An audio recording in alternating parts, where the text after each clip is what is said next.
আমরা নিজের চোখে নিজের বড় মনে করি, এরকম ডাকাইত আছে না নাই? নিজেরাই নিজে মনে করে কত বড় সাহেব, লাট সাহেব।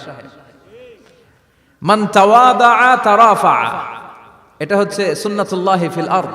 মান তাওয়াদা তারাফা, যে নিচে নেমে থাকতে চায় আল্লাহ ওরে টেনে উপরে উঠায়, আর যে খালি উঠতে চায়, হিংসা করে অহংকার করে উপরে ঠেলতে চায়, ওরে নিচে নামায় দেয় কে? সাইয়েদনা আদমকে আল্লাহ বললেন, আদম সাল্লিম আলা উলাইকান নাফার লাম্মা খালাকাল্লাহু আদামা ওয়া কানা তুলহু 60 যিরাআন। নিচে নেমে গেলে যে উপরে ওঠে, আর উপরে উঠতে চাইলে যে নিচে নামে, উদাহরণ দেখেন। আদম আলাইহিস সালামকে তৈরির পর আল্লাহ বললেন, আদম সাল্লিম আলা উলাইকান নাফার, এই ফেরেশতাদের সালাম দাও। কি দাও? সালাম দাও। কোনো প্রশ্ন নাই, আল্লাহ সালাম দিব কেন? ফেরেশতারা আমারে দিব না কেন? আমি আগে দিব কেন? কথা আছে কোনো? যেই সালাম দিলেন, সালাম দেওয়ার সাথে সাথে ওনার মর্যাদা বাড়িয়ে দিল কে? এত মর্যাদা বাড়ালেন যে নূরের ফেরেশতারা মাটির আদমকে সেজদা দিতে বাধ্য হয়েছে। চিৎকার করে বলেন ঠিক কিনা? তুমি মাটির আদমকে প্রথম সৃষ্টি করিয়া ঘোষণা করিয়া দিলে শ্রেষ্ঠ বলিয়া, তাই তো নূরের ফেরেশতা করে আদমকে সেজদা। সবার চেয়ে সম্মান দিলে মাটির আদমকে। আল্লাহু আল্লাহু পড়েন, আল্লাহু আল্লাহু তুমি জাল্লে জালালুহু, শেষ করা তো যায় না গে তোমার গুণগান। আল্লাহু আল্লাহু সুবহানাল্লাহ পড়েন। কি সম্মান আল্লাহ বাড়াই দিলেন। আল্লাহ বললেন, আদম আজকে থেকে তুমি আশরাফুল মাখলুকাত, তুমি খলিফাতুল্লাহ ফিল আরদ, তুমি পৃথিবীতে আমার খলিফা, ভাইস জেরেন্ট অফ আল্লাহ। আল্লাহর খলিফা, আল্লাহর আহকামগুলো পালনের জন্য ভাইস জেরেন্ট। চুরি করলে হাত কেটে দাও, কার আইন? এই কাজ আদম তুমি দুনিয়াতে যেয়ে করবা। জিনা করলে ডেথ পেনাল্টি, হেড অফ, শিরচ্ছেদ করে দাও, কার আইন? খলিফা হিসেবে মানুষ এসে করবে। মানুষকে আল্লাহ আশরাফুল মাখলুকাত বানিয়ে দিলেন, নিচু হয়েছে বড় বানিয়ে দিলেন। আর শয়তানের অবস্থা কি? শয়তানকে আল্লাহ বললেন সেজদা দে আদমকে। শয়তান যুক্তি দাঁড় করিয়েছে, খালাকতাহু মিন তিন খালাকতানি মিন নার ওয়া খালাকতাহু মিন তিন। আল্লাহ আপনি আমারে বানাইছেন আগুন দিয়া। কি দিয়া? আগুনের ধর্ম উপরের দিকে উঠে, আর মাটির ধর্ম সে নিচে পড়ে থাকে, আমি কেন সেজদা দেব? শয়তানকে চিরকালের জন্য ইবলিস মালউন, অভিশপ্ত আর জাহান্নামী হিসেবে ঘোষণা দিয়ে দিল কে? এজন্য আপনি ছোট থাকতে চাইবেন, আপনারে বড় বানাবে কে? আর আপনি নিজে যদি বলেন আমি বড়, থাপ্পড় মেরে আপনারে নিচে নামাই দিবে কে? এজন্য বিশ্বনবী দোয়ায় বলতেন, আল্লাহুম্মা জাআলনি সাবুরা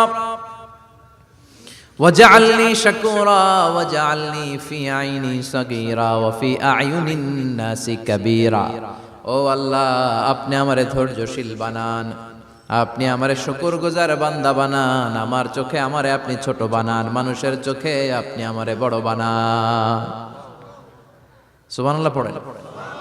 এজন্য সবসময় শুকরগুজার থাকার চেষ্টা করতে হবে। রাজি আছেন তো? যে কোনো মুহূর্তে, যে কোনো পরিস্থিতিতে আমরা শুকরিয়া করব কার? চিল্লায় বলেন কার? আমরা যেন বেশি বেশি আল্লাহ তাআলার শুকরিয়া আদায় করতে পারি। আল্লাহ তুমি তৌফিক দাও। সবাই পড়ি আমিন। উত্তর চান্দোলা হিলফুল ফুজুল ইসলামী সংগঠনের উদ্যোগে আজকের এই তাফসীরুল কোরআনের প্রোগ্রাম। হিলফুল ফুজুল নামটা আমার বড্ড প্রিয়। বিশ্বনবী যখন 15 কিংবা 20 বয়স, কোন বর্ণনায় এসেছে 15, কোন বর্ণনায় 20, তখন তিনি একটা ছাত্র সংগঠন করেছিলেন, ইয়াং স্টারদের একটা অর্গানাইজেশন করেছিলেন। ওটার নাম তিনি দিয়েছিলেন হালাফুল ফুদুল। হালাফুল ফুদুল, ওইটারই আমরা বাংলা কি বলি? হিলফুল ফুজুল। হালাফ মানে শপথ, oath, we take an oath in the name of Allah. আল্লাহর নামে শপথ নেয়ারে বলে হালাফ। আর ফাদিলা, ফাদলুন, এগুলোর প্লুরাল হচ্ছে ফুদুল। ফুদুল মানে ভালো কাজ। ভালো ভালো কাজের উপর বিশ্বনবী যুবকদেরকে একত্রিত করলেন যে মক্কা শহরে কোনো টেন্ডারবাজি চলবে না, কোনো চাঁদাবাজি চলবে না, দুর্বলের উপর সবলের অত্যাচার চলবে না, জালিমের জুলুম চলবে না, হত্যা চলবে না, ধর্ষণ চলবে না, রাহাজানি চলবে না। মক্কা শহরটারে শান্তির শহর বানাতে হবে। যুবকরা এই দায়িত্ব কাঁধে নিয়েছে। কারা? মুরব্বীরা না, যুবকরা। যুবকদের আছে প্রাণ ঢালা উচ্ছ্বাস, অনেক শক্তি। এজন্য যুবকদেরকে ভালো কাজে আসতে হবে। যুবকরা চাইলে এই দেশের চেহারা পাল্টে দিতে পারে। এদেশে যুবক ভোটার আছে কয়জন জানেন? নতুন করে যুবক ভোটার হয়েছে 2 কোটি। কয় কোটি? 2 কোটি না? Can you imagine that?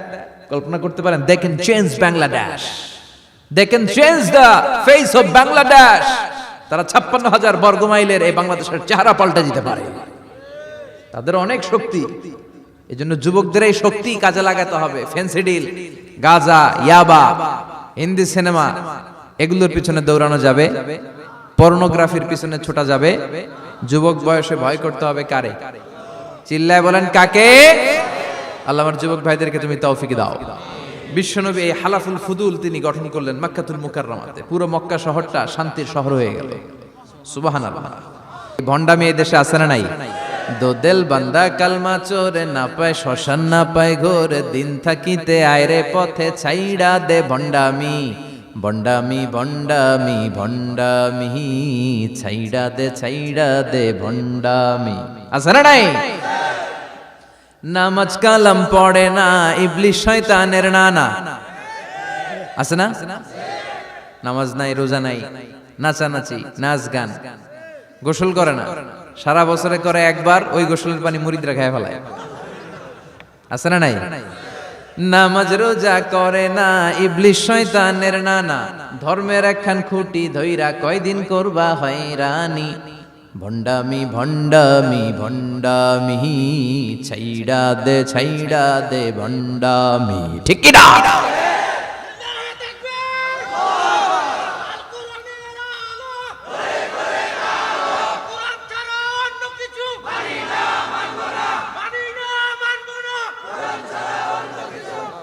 তো এই ভণ্ড পীর ও পীর, আমার নানা ভাইও পীর। কথা কন, পীরে পীরে পার্থক্য আছে না নাই? পীরে পীরে পার্থক্য আছে। এজন্য পীর চিন্তা হবে। এদেশে এই পাক ভারতে ইসলাম প্রচারে ওলিয়া উলিয়াদের, পীর মাশায়েখদের অবদানের কোনো শেষ নাই। কিন্তু চিন্তা হবে, কষ্টি পাথর দিয়ে যাচাই করে নিতে হবে। কারণ এই পীরের আদলে অনেক ভণ্ড এই বাংলার জমিন আছে না নাই? এই ভণ্ডদের সাথে আমাদের কোনো সম্পর্ক নাই। ওনার দরবারে আলোচনা হয়, সাইয়্যিদ কামালউদ্দিন জাফরি সাহেব যায়, আমরা যাই, দেশ বরেণ্য ওলামায়ে কেরামরা যায়, যারা হকের কথা বলে, যারা কোরআন সুন্নাহর আলোকে বলে, কোনো ভণ্ডামি নাই।